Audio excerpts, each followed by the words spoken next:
సమయంలో మన ప్రభును రక్షకుడును విమోచకుడునైన యేసుక్రీస్తు పరిశుద్ధ నామ పేరిట మీ అందరికీ వందనాలు తెలియజేస్తూ ఈ ఉదయకాల సమయంలో దేవుడు తన ఐశ్వర్యం చొప్పున మిమ్మల్ని అందరినీ బహుగా ఆశీర్వదించునుగాక. ఆమె తన కృపాక్షేమములతో దేవుడు మిమ్మల్ని నింపునుగాక.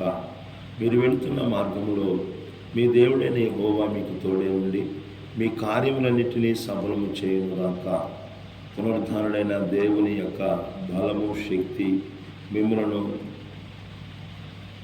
తన బలము చేత నింపునుగాక.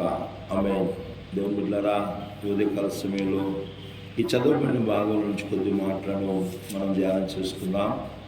దేవుడైన యెహోవా ఇశ్రాయేలు ప్రజలతో మాట్లాడుతూ ఉన్నాడు. ఇశ్రాయేలు ప్రజలు వారి జీవితాలలో వారు ఎలాంటి స్థితిలో ఉన్నారనే విషయాల గురించి దేవుడు చాలా స్పష్టంగా తెలియజేస్తూ ఉన్నాడు. దేవుడు 24వ వచనం మనం చదివినట్లయితే, నీళ్లు పారినట్లుగా న్యాయము జరగనీయుడి, గొప్ప ప్రవాహం వలె నీతిని ప్రవహింపనీయుడి.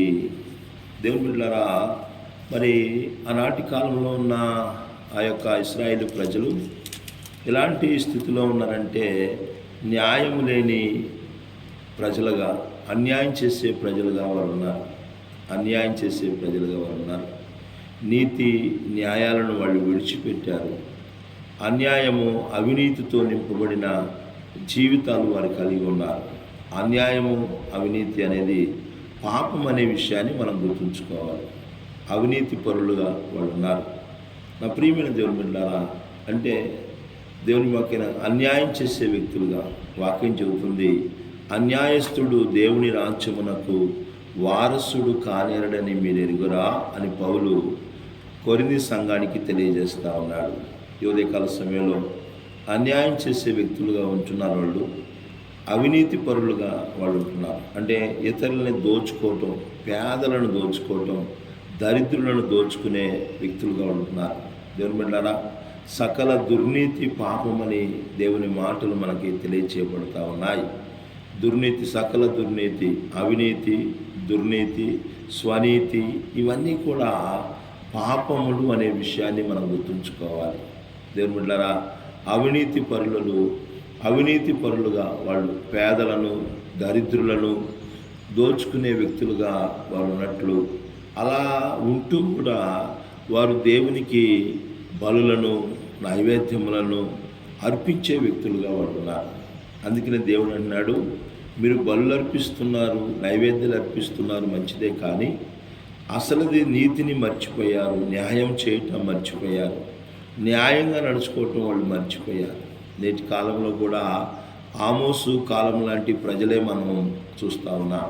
నీతి న్యాయాన్ని విడిచిపెట్టి అవినీతి పరులుగా అనేకులు సంపాదించుకోవాలి, దోచుకోవాలి, అనుభవించాలి అనే ఇలాంటి ఒక దుష్టమైన ఆలోచన కలిగి ఉన్నారు. నా ప్రియమైన దేవుని బిడ్డలారా, చూడండి, అదేవిధంగా మరి దేవుడు ఆమోస్ ద్వారా తెలియజేస్తున్న మాటలను మనం గమనించినట్లయితే, చూడండి దేవుని బిడ్డలారా, ఈ యొక్క అధ్యాయంలోనే ఆయన తెలియజేస్తున్న మాటలను చూడండి. ఆయన, ఇశ్రాయేలులారా, అరణ్యమందు 40 సంవత్సరములు మీరు బలులను, నైవేద్యములను నాకు అర్పించితిరా అంటున్నాడు. నాకు అర్పించితిరా. 40 సంవత్సరాలు ఇశ్రాయేలు ప్రజలు అరణ్యంలో దేవుని చేత నడిపించబడ్డారు. అనేక సార్లు కూడా వారు దేవుణ్ణి విడిచిపెట్టి రకరకాలైన దేవతలను, ఈ లోక సంబంధమైన మరి దేవతలను వారు అనుసరించే వ్యక్తులుగా, వారికి బలులు చెల్లించే వ్యక్తులుగా మరి ఇక్కడ తెలియపరుస్తూ ఉన్నాడు. దేవుడు అడుగుతూ ఉన్నాడు, ప్రశ్నిస్తూ ఉన్నాడు. వాళ్ళు మరి చూడండి, అరణ్యంలో 40 సంవత్సరాలు దేవుని చేత నడిపించబడినా కానీ వారు మాత్రము దేవునికి బలులు, నైవేద్యాలు అర్పించకుండా లోక సంబంధమైన దేవతలను వారికి బలు అర్పించారని దేవుడు తెలియజేస్తూ ఉన్నాడు.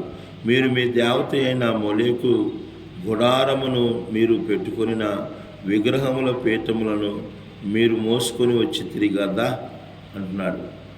దేవుని బిడ్డలారా, గమనించండి, మీ దేవత అయిన మోలేకు అంటున్నాడు. చూడండి, ఆనాడు మోయాబీలు పూజించే మొలేకు దేవత మరి అనిలు పూజించే మొలేకు దేవతలను వారి దేవతగా పెట్టుకున్నారు. ఈనాటి కాలంలో కూడా చాలామంది గృహదేవతని, గ్రామ దేవతని, రకరకాలైన దేవతలను మనం పూజించే వ్యక్తులుగా ఉంటున్నాం. ఆనాడు కూడా ఇశ్రాయేలు ప్రజలు వారి దేవత అయిన మొలేకు గుడారమును పెట్టుకొని ఆ గుడారంలో విగ్రహాలు పెట్టుకొని నడిపించారని దేవుడు వారికి తెలియజేస్తూ ఉన్నాడు. ఈ ఉదయకాల సమయంలో దేవుని వాక్యం మనకి ఏం చెప్తుందంటే, నేను తప్ప వేరొక దేవుడు మీకు ఉండకూడదు. పైన ఆకాశం అందే కానీ, కింద భూమి అందే కానీ, భూమి కింద జలములు అందే కానీ ఏ రూపమును మీరు చేసుకునకూడదు, దేనికి నమస్కరించకూడదు, దేనిని పూజించకూడదు. నేను దేవుడైన యెహోవాను అని చెప్పి దేవుడు రోషం గలవాడినని చెప్పి తెలియజేస్తా ఉన్నాడు. ఉదయకాల సమయంలో దేవుని ప్రజలారా, ఒకసారి మనం పరిశీలన చేసుకోవాలి. నేటి కాలంలో దేవుని తప్ప అందరినీ మనం పూజించే వ్యక్తులుగా ఉంటున్నాము. అది కూడా పాపం అనే విషయము బైబిల్ మనకు తెలియజేస్తూ ఉంది. నిజమైన దేవుని తప్ప లోకంలో ఉన్న ప్రతిదానిని మనం అనుసరిస్తూ పూజించి సాగిలపడే వ్యక్తులుగా ఉండటం కూడా, అది కూడా ఒక పాపమని బైబిల్ మనకి తెలియచేయబడుతూ ఉంది. దేవుడు ఇక్కడ వీరిని ప్రశ్నిస్తున్నాడు. మొలేకు దేవతను పెట్టుకుని ఆ గుడారంలో ఉన్న విగ్రహమ పీఠంలో మీరు మోసుకొని వచ్చింది కదా. వాళ్ళు మోసారంటండి, మోసుకొని వచ్చారంటండి. నేటి కాలంలో కూడా అనేకులు మోసే వ్యక్తులుగా ఉంటున్నారు. ఆయా బలిపీఠాలను పెట్టుకొని, ఆయా దేవతలను పెట్టుకొని మోస్తూ ఉన్నారు. ఆనాడు ఇశ్రాయేలు ప్రజలు కూడా జీవము గల దేవుణ్ణి ఆరాధించవలసిన వాళ్ళు మొలేకు దేవత అని పెట్టుకొని ఆ గుడారంలో ఉన్న విగ్రహ బలిపీఠములను కూడా మోసుకొని వచ్చింది. గమనించండి, ఉదయకాల సమయంలో దేవుడు ఈ మాట మాట్లాడుతున్నాడంటే వాళ్ళు దేనిని పూజిస్తున్నారో, దేనిని వెంబడిస్తున్నారో, వారు చేస్తున్న కార్యాలన్నీ దేవుడు చూశాడు. గమనించండి, ఉదయకాల సమయంలో వాక్యం ఇచ్చిన నా ప్రియమైన దేవుని బిడ్డలారా, దేవుడు మనల్ని చూసే దేవుడు. ఇశ్రాయేలు ప్రజలతో మాట్లాడుతూ ఉన్నాడు ఆయన. మీరేం చేశారో, ఏమి మీ దేవతలుగా పెట్టుకున్నారో, వేటిని మీరు మోసుకుంటూ వచ్చారంటండి. వచ్చి తిరిగి అంటున్నాడు దేవుడు. ఉదయకాల సమయంలో గమనించిన దేవుని బిడ్డలారా, దేవుని వాక్యము గమనించినట్లయితే మీరు మోసుకొని వచ్చుతా నేను చూస్తున్నాను అంటున్నాడు దేవుడు. ఎంత ఆయన రోషం కలిగిన దేవుడు అండి. మనము చూడండి, దేవుని వారిని ఎంతో భయంకరమైన పరిస్థితుల నుంచి, ఐగుప్తు చెర నుంచి దేవుడు వారిని విడిపించాడు.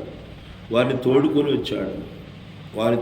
వచ్చి వారిని కానాను దేశంలో వారిని ప్రవేశపెట్టాలని దేవుని యొక్క కోరిక, వాంఛ.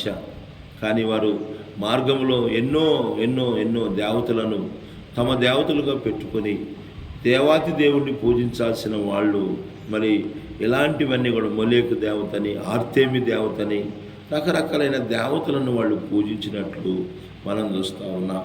ఈ ఉదయకాల సమయంలో మనము కూడా ఇశ్రాయేలు ప్రజల్లాగా నడుచుకునే వ్యక్తులుగా ఉంటున్నామేమో ఒకసారి పరిశీలన చేసుకోవాలి. అలా నడుచుకున్న వారి మీద దేవుని యొక్క ఉగ్రత దిగి వచ్చింది అని మనం చూస్తూ ఉన్నాం. మోషే తను దేవుడి యొక్క పిలుపు మేరకు సినాయి పర్వతం మీదకి వెళ్ళినప్పుడు దాదాపు 5-6 వారాలు మోషే కనబడకపోయేసరికి ఆ ప్రజలందరూ అంటున్నారు, మోషే అని వాడు ఏమయ్యాడు మాకు తెలియదయ్యా. అహరోను, మేము పూజించుటకై, మేము సాగిలపడుట కొరకై, మేము నమస్కరించుటకై, మేము ఆరాధించుట కొరకై మాకు ఒక దేవతను తయారు చేయి, మాకు ఒక దేవుణ్ణి తయారు చేయనప్పుడు అహరోను, మీ దగ్గర ఉన్న బంగారాలన్నీ తీసుకుని రండి అన్నప్పుడు వెంటనే వాళ్ళు బంగారాలను తీసుకుని వచ్చారు. ఆ బంగారాలు పెట్టి కరిగించి ఒక పోత పోసిన ఒక దూడను తయారు చేశాడు అహరోను. వాళ్ళందరూ అంటున్నారు, ఇదే మా దేవత, ఐగుప్తు దేశం నుండి మమ్మల్ని నడిపించిన దేవత ఇదే అని చెప్పేసి దాని ఎదుట వారు సాగిలు పడటము, పూజించటము, పండగ చేసుకోవటము, ఇవన్నీ చేస్తూ ఉన్నారండి. దేవుడికి ఎంతో కోపం. వాక్యం చెబుతుంది, నేను తప్ప వేరొక దేవుడు మీకు ఉండకూడదు. జీవం గల దేవుడు ఎన్నో పరిస్థితుల నుంచి వారిని విడిపించాడు, వారికి తోడుగా ఉన్నాడు, వారికి సహాయం చేశాడు, వారిని బలపరిచారు. వారి మీదకి వస్తున్న రాజులతో ఆయన యుద్ధం చేశాడండి. వారి బట్టలు పాతగిలిపోకుండా, వారి చెప్పులు అరిగిపోకుండా అరణ్యమందు వారిని పోషించాడు ఆయన. ఇవన్నీ కూడా వెంటనే వాడు దేవుడు చేసిన కార్యాలను మరిచిపోయారండి. నేటి కాలంలో కూడా ప్రజలు అయిన ప్రతి ఒక్కరు కూడా ఎలా ఉంటున్నారంటే దేవుని కార్యాలను మర్చిపోయేలా ఉంటున్నారు. కానీ మనం ఏం చేస్తున్నామో దేవుడు చూసేవాడిగా ఉంటున్నాడు. ఉదయకాల సమయంలో వాక్యం ఉంచున్న నా ప్రియమైన దేవుని బిడ్డలారా, దేనిని అనుసరిస్తున్నావు, దేనిని వెంబడిస్తున్నావు, దేనిని మోస్తున్నావు, దేనిని పూజిస్తున్నావు, ఇవన్నీ కూడా దేవుడు చూస్తూ ఉన్నాడు. అందుకని అంటున్నాడు, మిమ్మల్ని చెరగొనిపోయేలాగా చేస్తాను అంటున్నాడు. 27వ వచనం, కాబట్టి నేను దమస్కో పట్టణము అవతలికి మిమ్మల్ని చెరగొని పోవుదును అని యెహోవా సెలవిచ్చుచున్నాడు. మిమ్మల్ని చెరబట్టుకొని పోయేలాగా అంటే మిమ్మల్ని శత్రువులకు అప్పగిస్తాను. శత్రువు మిమ్మల్ని పట్టుకుంటాడు, శత్రువు మిమ్మల్ని పట్టుకొని తీసుకెళ్తాడు. ఎవరితో అంటున్నాడు? ఎవరైతే జీవం గల దేవుణ్ణి విడిచిపెట్టి మొలేకు దేవతలను పెట్టుకొని అలాంటి గుడారాల్లో ఆయన మోసుకుంటూ వాటిని విగ్రహాలు బలిపీఠాలు మోసుకుంటూ పోతున్న ప్రజలతో అంటున్నాడు, మిమ్మల్ని శత్రువుకు అప్పగిస్తాను. ఉదయకాల సమయంలో గమనించండి, దేవుడు అన్యాయస్తుడు కాదండి. మనం చేసిన క్రియలను బట్టి దేవుడు మనకి ప్రతిఫలం ఇస్తాడు. వారి వారి క్రియల చొప్పున వారికి ప్రతిఫలం ఇచ్చేదని చెప్పిన దేవుడు. ఉదయకాల సమయంలో వాక్యం వచ్చిన నా ప్రియమైన దేవుని బిడ్డారా, ప్రకటన గ్రంథంలో ఒక మాట తెలియజేయబడుతుంది, ఇదిగో నేను త్వరగా వచ్చుచున్నాను, వాని క్రియల చొప్పున వానికి జీతం ఇచ్చుటకై నా యొద్ద జీతం ఉన్నదంటున్నాడు.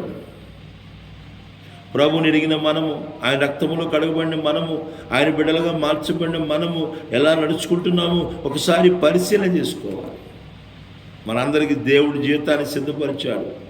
నీతిగా నడుచుకుంటున్నావా, అవినీతిగా ఉంటున్నావా, న్యాయంగా ఉంటున్నావా, అన్యాయంగా ఉంటున్నావా, దేవుని విడిచిపెట్టి లోకంలో ఉన్న వాటన్నిటిని అనుసరిస్తూ వాటిని పూజిస్తూ సాగిలపడుతూ వాటిని మోసే వ్యక్తిగా ఉంటున్నావా ఒకసారి పరిశీలన చేసుకోవాలి. జీతాలు ఆయన సిద్ధపరుస్తున్నాడు. ఆయన చాలామంది మాకు జీతాలు రావట్లేదు అనుకుంటారు. దేవుని ద్వారా జీతము మనందరికి సిద్ధపరచబడుతుంది వాని క్రియల చొప్పున.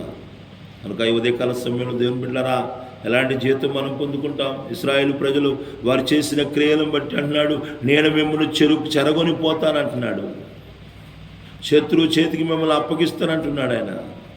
అలాంటి స్థితిలో కాకుండా దేవుని సన్నిధిలో ఉంటూ దేవుని ద్వారా కలిగే గొప్ప మేలు పొందుకునే వ్యక్తులుగా మన నడతలు ఉండాలని, మన క్రియలు ఉండాలని. అందుకనే దేవుడు అంటున్నాడు, నీతిని జరిగించండి, న్యాయమును జరిగించండి అని దేవుడు మాట్లాడుతున్నాడు. ఒకసారి మనం పరిశీలన చేసుకుంటూ, దేవుని దృష్టిలో నీతి చేస్తున్నామా, అవినీతి చేస్తున్నామా, దేవుని దృష్టిలో న్యాయం చేస్తున్నామా, అన్యాయం చేస్తున్నామా పరిశీలన చేసుకొని, ఒకవేళ మనుషులు మనం చేస్తున్న అన్యాయాన్ని బట్టి అవినీతిని బట్టి ఏం చేయకపోవచ్చు, కానీ నా దేవుడు తప్పకుండా వారి క్రియలను బట్టి ప్రతిఫలం ఇస్తాడు. అలాంటి వ్యక్తులుగా మనం ఉండకుండా దేవుడి ద్వారా మంచి మేలు పొందుకునే వ్యక్తులుగా దేవుడు మనల్ని నడిపించునుగాక. ఆ విధంగా నడుచుకొని దేవుని ద్వారా గొప్ప మేలు పొందుకునే కృపను ధన్యతను ప్రభు ప్రతిబిడ్డకు దయచేయునుగాక. దేవుడి కొద్ది మాటలు